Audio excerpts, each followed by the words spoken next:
Hey everybody, this is Elizabeth with World's Cup of Joe, Awaken Your Soul. Welcome to our final episode of our Soul Love Through Literature mini-series on the classic novel, The Great Gatsby. We will be concluding this series with the very climatic ending to this book. In the last episode, Gatsby, Daisy's husband Tom, and their two friends, Nick and Jordan, decided to leave Daisy's home and drive into the city. They wanted to escape the heat and separated into two vehicles to get to the hotel that they were headed to. One car had Gatsby and Daisy in it, and the other three were in the other car.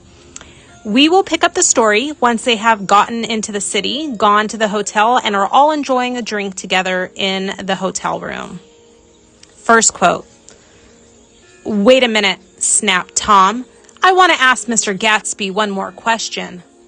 "Go on," Gatsby said politely. "What kind of a row are you trying to cause in my house anyhow?" They were out in the open at last, and Gatsby was content. "He isn't causing a row." Daisy looked desperately from one to the other. "You're causing a row. Please have a little self-control."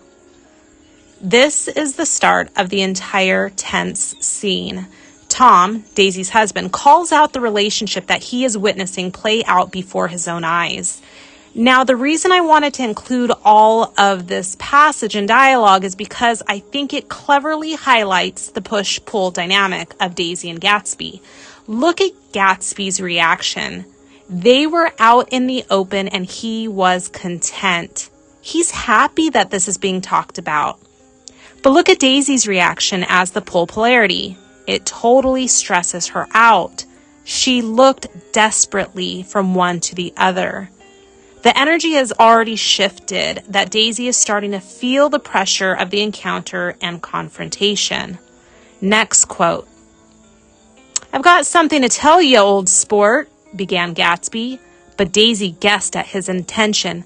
"Please don't," she interrupted helplessly. "Please, let's all go home. Why don't we all go home?" Gatsby is about to spill the beans about their love, and Daisy is pulling. Can you feel it? It's quite evident that this is making her extremely anxious and panicked. She is trying to run away, so much so that she suggests that they leave the hotel altogether and go home. Next quote. "I want to know what Mr. Gatsby has to tell me." "Your wife doesn't love you," said Gatsby. "She's never loved you. She loves me."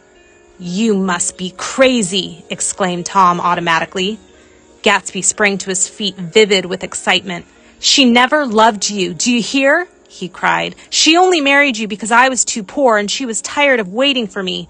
It was a terrible mistake, but in her heart, she never loved anyone except me."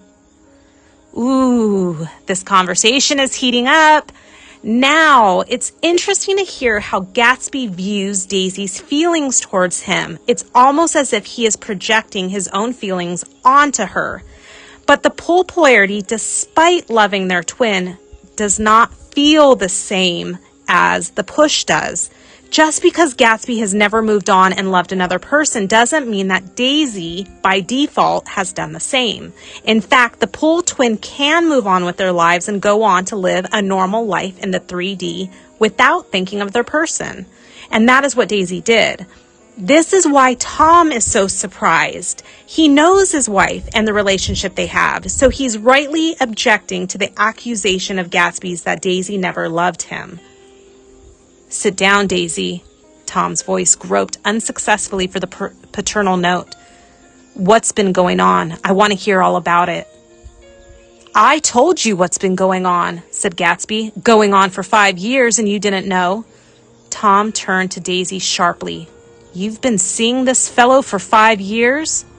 "Not seeing," said Gatsby. "No, we couldn't meet.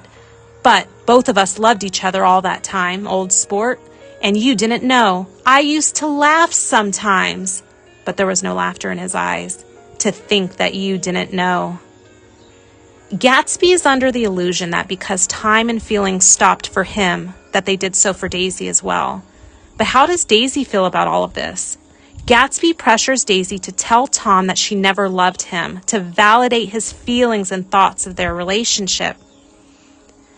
"I never loved him," she said with perceptible reluctance. There, Jay, she said, but her hand as she tried to light a cigarette was trembling.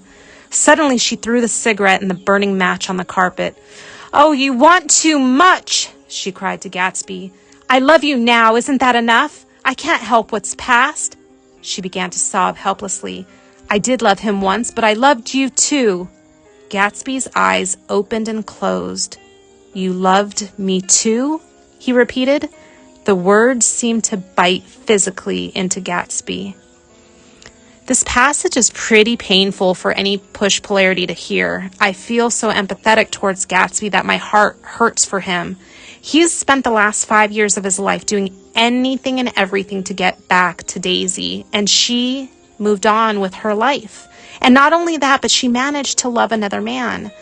And when Gatsby wants her to validate and confirm her feelings now, it pushes her. She can't do it, and she starts to pull away from him. Watching this play out, hearing Daisy's truth physically pains Gatsby. Shortly after this exchange, Tom almost laughs the relationship off. Tom ignores it, and Daisy in turn avoids this conversation and just demands to go back home. This was the ending of this climatic confrontation. Nothing has been solidified, but it is apparent that Daisy is now unsure of who she wants to be with. Gatsby's push energy has put her in a position to question if she can leave her husband to be with him. They all head back home from the hotel, again Daisy and Gatsby driving together. This is where the story turns dark and tragic. Daisy, unknown to the others, is driving both her and Gatsby in order to calm her nerves from what happened at the hotel. She is in a bad place emotionally and ends up hitting a woman on the road, killing her and fleeing the scene immediately. The woman is none other than her husband Tom's mistress. Gatsby, like any push polarity, takes the blame and says that it was him driving the car. When talking to Nick, he finds out more about the outcome of the victim. Was she killed? Yes, I thought so. I told Daisy I thought so. It's better than the shock should all come at once. She stood it pretty well. He spoke as if Daisy's reaction was the only thing that mattered. To the positive polarity, their person and their feelings are the only things that matter. Was Daisy driving? Yes, but of course, I'll say I was. Gatsby is ready to take all responsibility for Daisy's actions of fleeing the scene. This book concludes with the woman that was killed, her husband seeking revenge and killing Gatsby. He thought that Gatsby hit her and decided to seek his own vengeance and justice. The tragic part of the entire story, they finally reunite after 5 long years, but his expectations of Daisy is so much that she pulls and a tragic ending ensues where they can't be together and she goes back to her husband. We will conclude this story here with a quote and then a thought. The quote is when Gatsby and Daisy had their first kiss. The kiss ties Daisy to all his grand dreams in their soul reunion, and it also sets the stage for the tragic ending of the novel, when Daisy cannot meet Gatsby's expectations and preference of the romanticized relationship he projects, because unbeknown to him, this is actually a reunion of soul.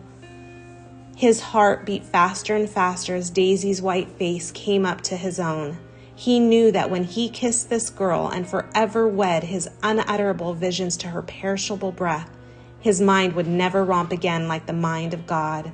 So he waited, listening for a moment longer to the tuning fork that had been struck upon a star. Then he kissed her. At his lips' touch, she blossomed for him like a flower, and the incarnation was complete. Now I want to leave you all with a thought. The next time you see or read a tragic love story, see if the couple have the telltale signs of a twin flame. Can you identify the push or pull polarity qualities in them? I hope you enjoyed this series. Until next time, much love.